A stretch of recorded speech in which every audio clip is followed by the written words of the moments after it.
Hello student, আজকের ক্লাসে আলোচনা করব কুলটিকুড়ি এসসিআই স্কুলের সেকেন্ড সাবমিটিভের কোশ্চেন পেপার নিয়ে। তো দেখে নাও তাহলে আজকের ক্লাসের প্রথম কোশ্চেন।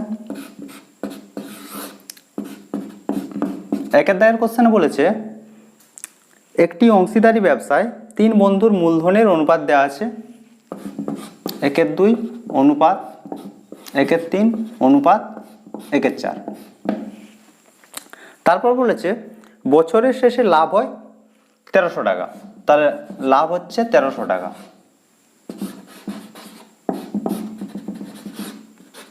লাভ হচ্ছে 1300 টাকা। জানতে চেয়েছে দ্বিতীয় বন্ধুর লাভের পরিমাণ কত হবে।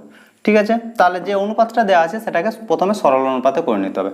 সরল অনুপাতে করলেও আমরা পাবো কত 6:4:3 হয়েছে। এটা কিভাবে করা হচ্ছে, হরগুলোকে সমান করা হচ্ছে। হরগুলোকে সমান করার জন্য নিচে, আর প্রথমটার ক্ষেত্রে নিচে উপরে 6 দিয়ে গুণ করা হচ্ছে, এটার ক্ষেত্রে 4 দিয়ে গুণ করা হচ্ছে, আর এটার ক্ষেত্রে 3 দিয়ে গুণ করা হচ্ছে। ঠিক আছে, তাহলে আমরা এখন পেয়ে গেলাম সরল অনুপাত। এরপর আমরা কি করি, মোট অনুপাত বের করি। মোট অনুপাত সমান হবে কত, মোট অনুপাত মোট অনুপাত সমান হচ্ছে সবগুলোর যোগ 6 + 4 + 3 সমান হচ্ছে এটা। দ্বিতীয় বন্ধুর লাভের পরিমাণ বের করতে বলেছে, তাহলে দ্বিতীয় বন্ধুর লাভের পরিমাণ হবে কত, 4/13 × 1300 হয়েছে। এখানে পাওয়া যাচ্ছে 100 সমান হচ্ছে 400 টাকা। এরপর তোমরা অপশানগুলো দেখে নাও। এক্ষেত্রে সঠিক উত্তর হবে অপশান বি।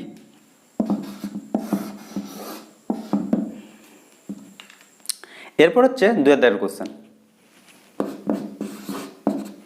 2 দাগের কোশ্চেনে বলেছে bx² + ax + c = 0 দ্বিঘাত সমীকরণের বীজদ্বয় বাস্তব ও অসমান হবে যখন চারটা শর্ত দেওয়া আছে। যে চারটা শর্তের মধ্যে কোনটি সঠিক সেটা জানতে চেয়েছে। ঠিক আছে, এটা হচ্ছে দ্বিঘাত সমীকরণ। আমরা জানি কি কোনো দ্বিঘাত সমীকরণের বীজদ্বয় বাস্তব আর অসমান হবে যদি তাদের নিরূপক >0 হয়। তাহলে এই ক্ষেত্রে নিরূপক সমান কি হবে, নিরূপক সমান হবে কি হয়, b²। বি বলতে এখানে এটা থাকতো, মানে আমরা যে দ্বিঘাত সমীকরণ সাধারণ রূপটা জানি সেটা হচ্ছে ax² + bx + c = 0। এটা আমরা দ্বিঘাত সমীকরণের সাধারণ রূপ জানি, কিন্তু এখানে জাস্ট এর জায়গায় বি দিয়েছে। তাহলে এখানে নিরূপক সমান কি হবে, a² - 4 × a বলতে এখানে b আছে, b × c > 0। তাহলে এখান থেকে হবে a² - 4bc > 0। এই সম্পর্কটা তোমাদের কত নম্বরের অপশান আছে তোমরা একটু দেখে নাও। অ্যান্সার হবে এক্ষেত্রে option D. Option D, a² - 4bc > 0। এরপর হচ্ছে 3 দাগের কোশ্চেন। 3 দাগের কোশ্চেনে বলেছে x ও y চলরাশি দুটি এরূপ যে x এর বর্গ ও y এর গুণফল সর্বদা একটি অশূন্য ধ্রুবক, তাহলে কোনটি সত্য। চারটা অপশান দেওয়া আছে, চারটা অপশানের মধ্যে কোনটি সত্য জানতে চেয়েছে। তাহলে এখানে কি দেওয়া আছে যে x এর বর্গ, তাহলে x এর বর্গ আর y এর গুণফল একটি অশূন্য ধ্রুবক। অশূন্য ধ্রুবক কে ধরে নিচ্ছি, এখানে যে সম্পর্কগুলো দেওয়া আছে সবগুলো একটু ভালো করে লক্ষ্য করে নাও। তাহলে এখান থেকে আমরা কি পাবো, যে x² = k/y হয়েছে। বা এখান থেকে আমরা বলতে পারি x √k/√y। ঠিক আছে, এটাও একটা অশূন্য ধ্রুবক। তাহলে এখানে আমরা লিখছি x k1/√y। এখানে লিখে দেবে k1 সমান হচ্ছে √k। বা এখান থেকে আমরা কি পাবো, x = 1/√y। ঠিক আছে, এটা তোমরা দেখে নাও কত নম্বর অপশানে আছে। এক্ষেত্রে সঠিক উত্তর হবে অপশান বি।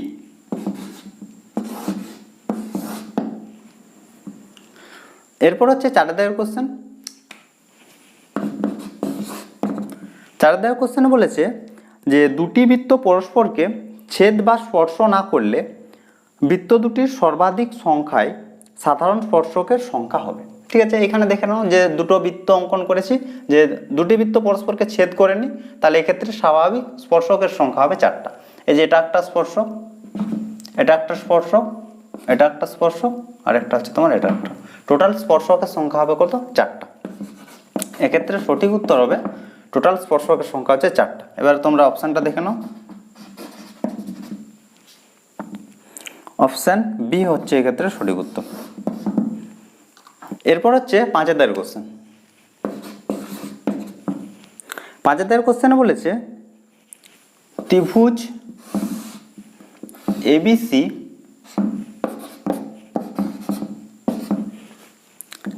এবিসি এর বিসির সমান্তরাল হচ্ছে পিকিউ। পিকিউ হচ্ছে বিসির সমান্তরাল। যদি A B by AP, AB by AP সমান দেওয়া আছে এখানে 5/3, তাহলে এ কিউ বাই কিউসির মান বের করতে বলেছে। ঠিক আছে, তাহলে এখানে দেওয়া আছে এবি বাই এপি সমান হচ্ছে 5/3। আমরা ধরে নিচ্ছি যে এবি সমান হচ্ছে 5x আর এপি সমান হচ্ছে 3x। এপি সমান হচ্ছে 3x। তাহলে এখান থেকে আমরা কি পাবো? বিপি সমান কত পাবো? বিপি সমান হচ্ছে টোটালটা হচ্ছে আমার 5x আর এপি সমান বলেছে 3x, তাহলে বিপি সমান হচ্ছে 2x। দুটো বিয়োগ করলে পাবো 2x। এবার যেটা বের করতে বলেছে সেটা আগে লিখে নাও। এ কিউ বাই কিউসি সমান তাহলে কত পাওয়া যাবে? এদিকের যা হবে এদিকের মানে এদিকের অনুপাত আর এদিকের অনুপাত হচ্ছে সবসময় সমান হয়। তাহলে এ কিউ বাই কিউসি, তাহলে এ কিউ বলেছে মানে এটা, বাই বলেছি এটা হয়েছে। তাহলে এখানে কি হবে? এপি বাই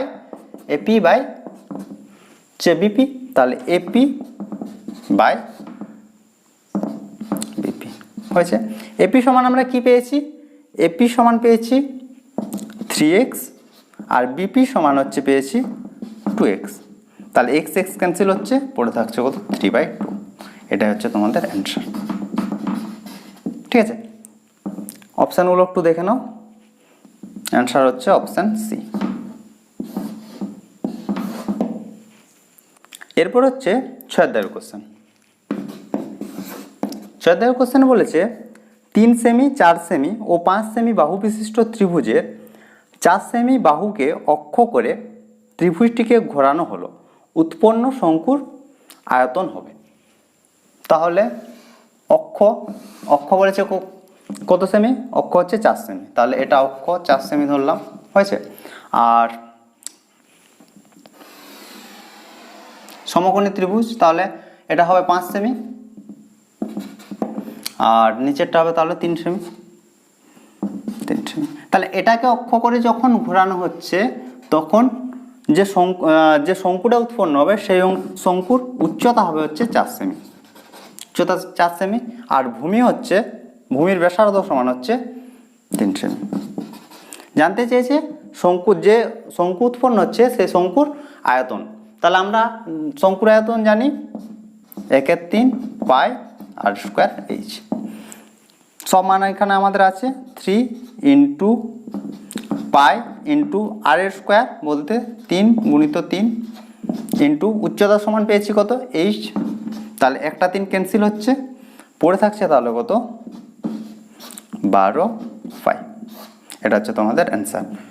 এটা হচ্ছে ঘন semi.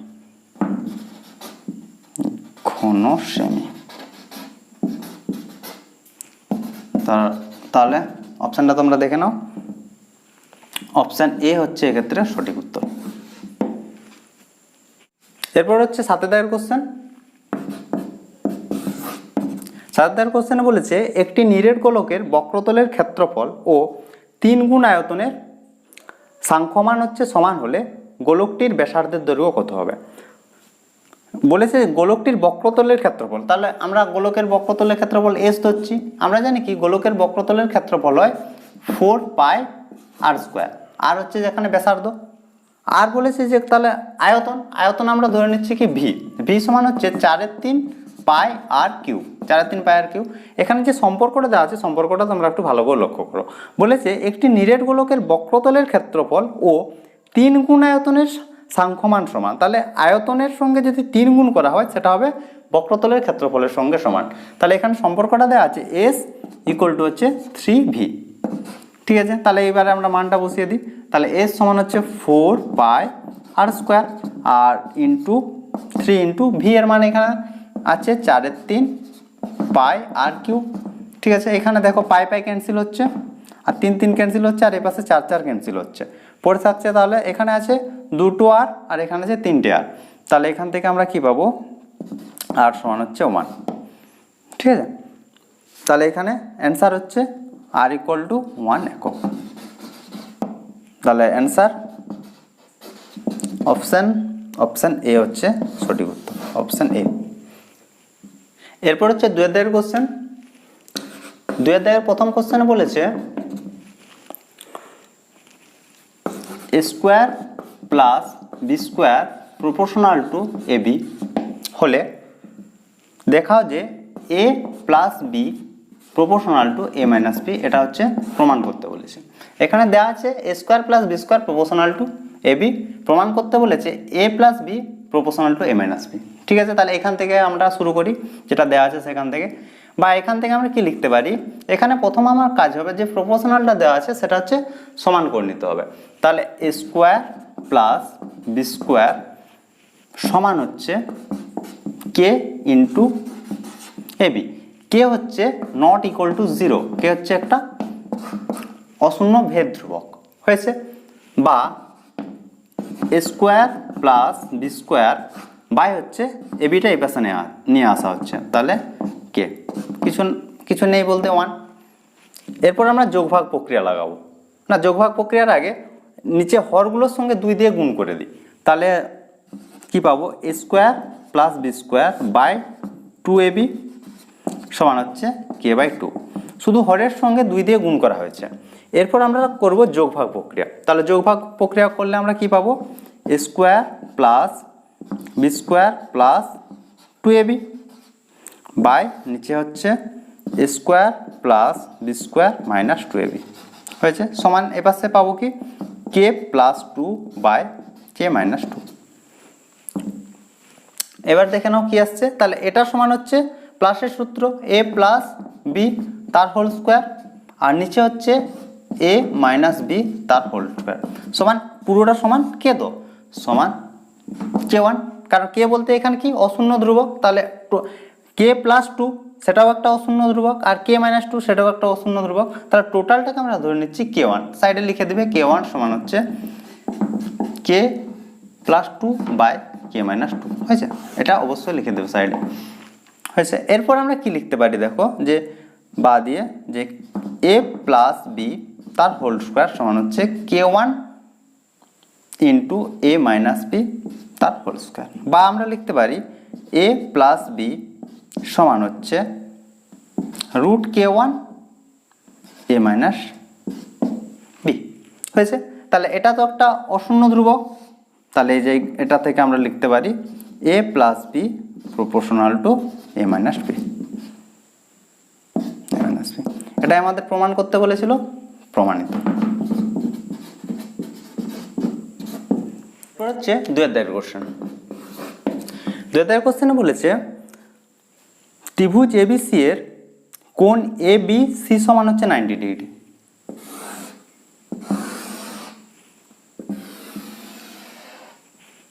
A B C, B কোণটা বলে দিয়েছে 90 ডিগ্রি। আর বলেছে বিডি লম্ব এসি, বিডি লম্ব এসি। তারপর বলেছে যদি বিডি সমান হচ্ছে 8 সেমি, এডি সমান হচ্ছে 4 সেমি এই দুটো হচ্ছে দেওয়া আছে, বিডি সমান দেওয়া আছে 8 সেমি আর এডি সমান দেওয়া আছে 4 সেমি। বের করতে বলেছে এসির দৈর্ঘ্য কত হবে, ঠিক আছে। তাহলে কি কি দেওয়া আছে, যে বি কোণের মান দেওয়া আছে 90 ডিগ্রি, বিডির লম্ব দেওয়া আছে এসির উপর লম্ব, বিডির মান দেওয়া আছে 8 সেমি, এডির মান দেওয়া আছে 4 সেমি। তাহলে যেটা দেওয়া আছে একটু লিখে নাও, এটা দেওয়া আছে 8 সেমি আর এটা দেওয়া আছে 4 সেমি, হয়েছে। তাহলে এবি সমান আমরা কি পাবো, এবি সমান পাবো, এটা হচ্ছে অতিভুজ, এটা যদি 90 ডিগ্রি হয় লম্ব হয় তাহলে এটা হচ্ছে 90 ডিগ্রি, 90 ডিগ্রি যদি হয় এটা হচ্ছে লম্ব, এটা ভূমি, এটা অতিভুজ। তাহলে অতিভুজ সমান আমরা পাবো রুট ওভার অফ, এখানে লিখে দিচ্ছি root over of 8 square plus 4 square, হয়েছে। তাহলে 8 28 64, 64 আর এখান থেকে হচ্ছে 16 মানে হচ্ছে 80, রুট 80, রুট 80 সমান হচ্ছে 16 5 হয় 80 মানে 4 রুট 5, 4 রুট 5। তাহলে এখান থেকে আমরা কি পাচ্ছি, এবি সমান হচ্ছে 4 রুট 5, হয়েছে। এত সেমি আমরা পেলাম। আমাদের বের করতে বলেছে এসি, একটু তোমাদের বলে রাখি, এটা তোমাদের উপপাদ্য আছে, উপপাদ্য থেকে আমরা পাই যে যে বড় ত্রিভুজটা হয়, বড় ত্রিভুজটা এই ছোট ত্রিভুজটার সাথে সদৃশ্য হয় আর এই যে ত্রিভুজটা হয় সেটার সঙ্গে সদৃশ্য হয়। সদৃশ্যতার ধর্ম থেকে বলি, সদৃশ্যতার ক্ষেত্রে হয় যে কোণগুলো থাকে দুটো ত্রিভুজের ক্ষেত্রে, দুটো ত্রিভুজকে আমরা সদৃশ্য ত্রিভুজ তখনই বলি যদি তাদের কোণগুলোর মান সমান হয় আর বাহুগুলোর অনুরূপ বাহুগুলির অনুপাত যদি সমান হয় তখন সেই দুটো ত্রিভুজকে আমরা বলি কি হচ্ছে সদৃশ্য ত্রিভুজ। আরেকবার বলছি, দুটি ত্রিভুজকে আমরা সদৃশ্য ত্রিভুজ বলবো যদি তাদের তিনটি কোণের মান মানে অনুরূপ কোণগুলির মান হচ্ছে সমান হবে আর অনুরূপ বাহুগুলির অনুপাত হচ্ছে সমান হবে, ঠিক আছে। বাহুগুলো কিন্তু সমান নয়, বাহুর অনুরূপ বাহুগুলির অনুপাত সমান হবে, ঠিক আছে। তাহলে এখানে আমরা তাহলে আমাদের বাহু বের করতে বলেছি এসি বাহুর দৈর্ঘ্য। তাহলে বড় ত্রিভুজ বলতে ত্রিভুজ এ বি সি আর ছোট ত্রিভুজ বলতে ত্রিভুজ এ ডি এডিবি, এই দুটো ত্রিভুজ থেকে আমরা কি কি পাচ্ছি দেখো। এই দুটো ত্রিভুজ হচ্ছে সদৃশ্য ত্রিভুজ, সদৃশ্য ত্রিভুজের ক্ষেত্রে আমরা কি বললাম যে বাহুগুলির অনুপাত সমান হয়। এক্ষেত্রে আমাদের বের করতে বলেছে এসির মান। তাহলে এসি বলতে আমরা বড় ত্রিভুজটার ক্ষেত্রে এসি হচ্ছে অতিভুজ বাই, তাহলে ছোট ত্রিভুজের অতিভুজ হবে, ছোট ত্রিভুজের অতিভুজ কত, এবি সমান, এখানে দেখো প্রথম বড় ত্রিভুজটা লিখেছি, তাহলে বড় ত্রিভুজের ভূমি হচ্ছে এবি আর ছোট ত্রিভুজের ভূমি হচ্ছে এডি, ঠিক আছে। এরপর মানটা বসিয়ে দাও তাহলে উত্তর পেয়ে যাবে। তাহলে এসি বাই এবি সমান আমরা পেয়েছি কত 4 রুট 5 সমান এবি সমান 4 রুট 5 বাই এডি সমান পেয়েছি 4, তাহলে এখানে 4 4 ক্যান্সেল হচ্ছে, বা এসি সমান হচ্ছে 4 রুট 5 ইন্টু রুট 5 সমান হচ্ছে 4 ইন্টু 5 সমান হচ্ছে 20 সেমি। আশা করি অঙ্কটা তোমরা বুঝতে পেরেছো। তাহলে এসি সমান আমরা পেলাম কত, এসি সমান হচ্ছে 20 সেমি। এরপর হচ্ছে 3 দাগের কোশ্চেন। 3 দাগের কোশ্চেনে বলেছে একটি ধাতব নিরেট অর্ধগোলক বলিয়ে একটি নিরেট লম্ববৃত্তাকার শঙ্কু তৈরি করা হলো। শঙ্কুর ব্যাসার্ধ অর্ধগোলকটির ব্যাসার্ধের 2/3 অংশ হলে অর্ধগোলকের ব্যাসার্ধ ও শঙ্কুর উচ্চতার অনুপাত নির্ণয় করো। এখানে কি বলেছে যে একটি অর্ধগোলককে গলিয়ে একটি নিরেট শঙ্কু তৈরি করা হয়েছে। তাহলে নিরেট অর্ধগোলকের আয়তন যা হবে হচ্ছে শঙ্কুর আয়তন তার সঙ্গে সমান হবে। তাহলে আরেকটা শর্ত যেটা দেওয়া আছে সেটা বলেছে যে শঙ্কুর ব্যাসার্ধ অর্ধগোলকটির ব্যাসার্ধের 2/3 অংশ। তাহলে অর্ধগোলকের ব্যাসার্ধের 2/3 অংশ, তাহলে অর্ধগোলকটির ব্যাসার্ধ সমান ধরে নিচ্ছি অর্ধগোলকের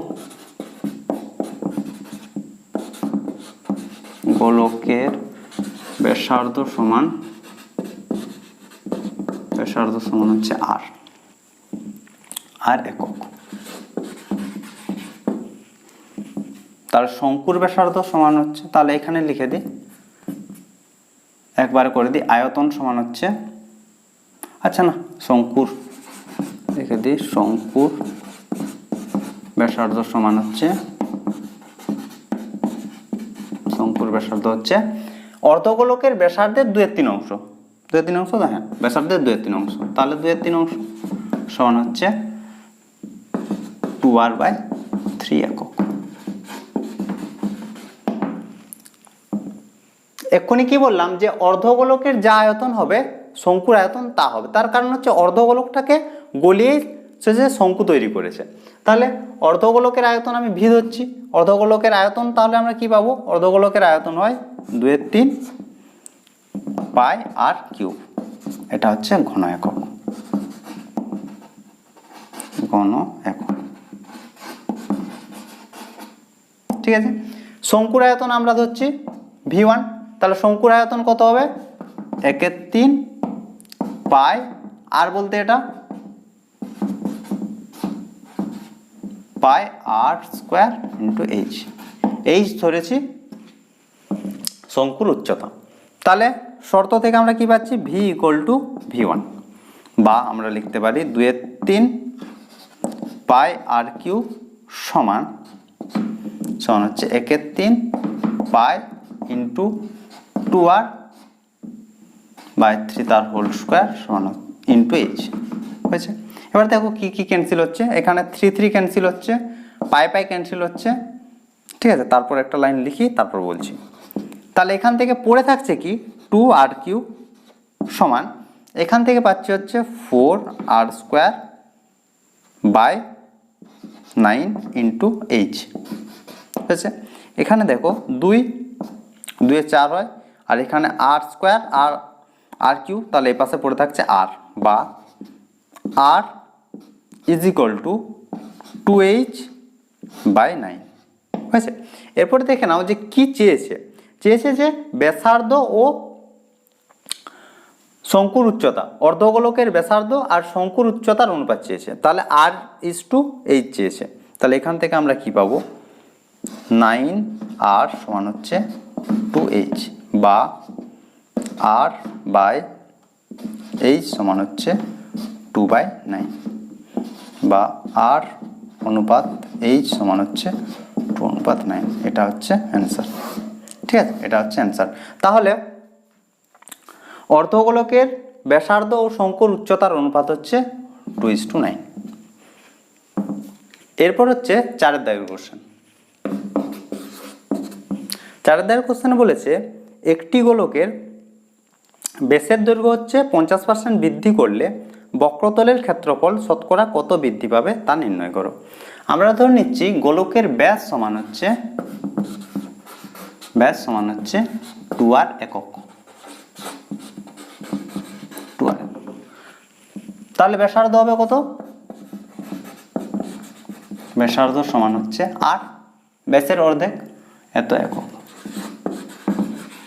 তাহলে বক্রতল আমরা জানি গোলকের বক্রতলের ক্ষেত্রফল হয় 4πr², 4πr², এত বর্গ একক। আচ্ছা, আমরা পেয়ে গেলাম গোলকের বক্রতলের ক্ষেত্রফল। এরপর বলেছে ব্যাসার্ধের দৈর্ঘ্য হচ্ছে 50% বৃদ্ধি করা হচ্ছে, তাহলে 50% বৃদ্ধি করলে ব্যাস সমান কত, 50% যদি বৃদ্ধি করা হয় তাহলে ব্যাস সমান কত হবে, আমার ছিল হচ্ছে 2r প্লাস তার 50% বৃদ্ধি করা হচ্ছে 50/100, 2 কাটছে সমান হচ্ছে 3r একক। তাহলে 50% বৃদ্ধি করার পর আমরা ব্যাস পেলাম 3r একক। তাহলে ব্যাসার্ধ হবে কত, ব্যাসার্ধ সমান হচ্ছে 3r/2 একক, 3r/2 একক হয়েছে। তাহলে এখন মানে 50% ব্যাস বৃদ্ধি করার পর বক্রতলের ক্ষেত্রফল হবে কত, 4π, আর এর মান আমরা পেলাম এটা 3r/2 তার হোল স্কোয়ার হয়েছে। তাহলে এখান থেকে আমরা কত পাবো, 4π ইন্টু r² লিখছি, আর বাকিটা যেটা পড়ে থাকলো সেটা সাইডে লিখছি, মানে হচ্ছে 9/4। তার কারণ হচ্ছে এই যে 4πr² আছে না, এটার মানটা আমরা আগে পেয়েছি, তাহলে এটা সমান আমরা লিখে দিচ্ছি। এটা সমান কত পেয়েছি আমরা? s, এটা তাহলে এখানে পাওয়া যাচ্ছে কত? 9/4 × s হয়েছে। এটা হচ্ছে বর্গ একক। এরপর তাহলে 50% ব্যাস বৃদ্ধি করার পর আমরা বক্রতলের ক্ষেত্রফল পেলাম S1। তাহলে বৃদ্ধি কত পেয়েছে? বৃদ্ধির সমান হচ্ছে, এটা আমরা পেলাম এখন 9/4s, আর আগে ছিল আমাদের s সমান হচ্ছে, বিয়োগ করলে কত পাবো আমরা? 9s/4 এত বর্গ একক। তাহলে শতকরা বৃদ্ধি সমান কত? যেটা বৃদ্ধি পেয়েছে 9s/4 বাই আগে যেটা ছিল s × 100 হয়েছে। তাহলে s ক্যান্সেল হচ্ছে, আর বৃদ্ধি পেয়েছে, একটু মনে হয় ভুল করলাম, এটা হচ্ছে বিয়োগ করলে তো হবে 9 হবে না, এটা হবে 5s, ঠিক আছে 5s।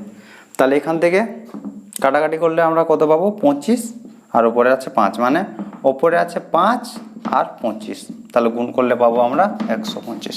তাহলে শতকরা বৃদ্ধি হচ্ছে 125। এই ছিল কুলটিগ্রি হাই স্কুলের 1 নাম্বার আর 2 নাম্বারের কোশ্চেন। তোমাদের স্কুলের কোশ্চেনগুলো তোমরা আমাকে পাঠাও, যে সমস্ত কোশ্চেন আমি পাবো সমস্ত কোশ্চেনেই আমি আলোচনা করে দেবো। আর এইভাবে তোমরা যদি ক্লাসগুলো করতে থাকো, আশা করি মাধ্যমিকে তোমাদের অঙ্ক নিয়ে কোনো সমস্যা থাকবে না। তো আশা করি আজকের সমস্ত ক্লাস তোমরা বুঝতে পেরেছো। যদি কিছু বুঝতে না পারো অবশ্যই কমেন্ট করে জানাবে। তো আজ এই পর্যন্তই, তোমরা সবাই ভালো থাকো, বাই বাই।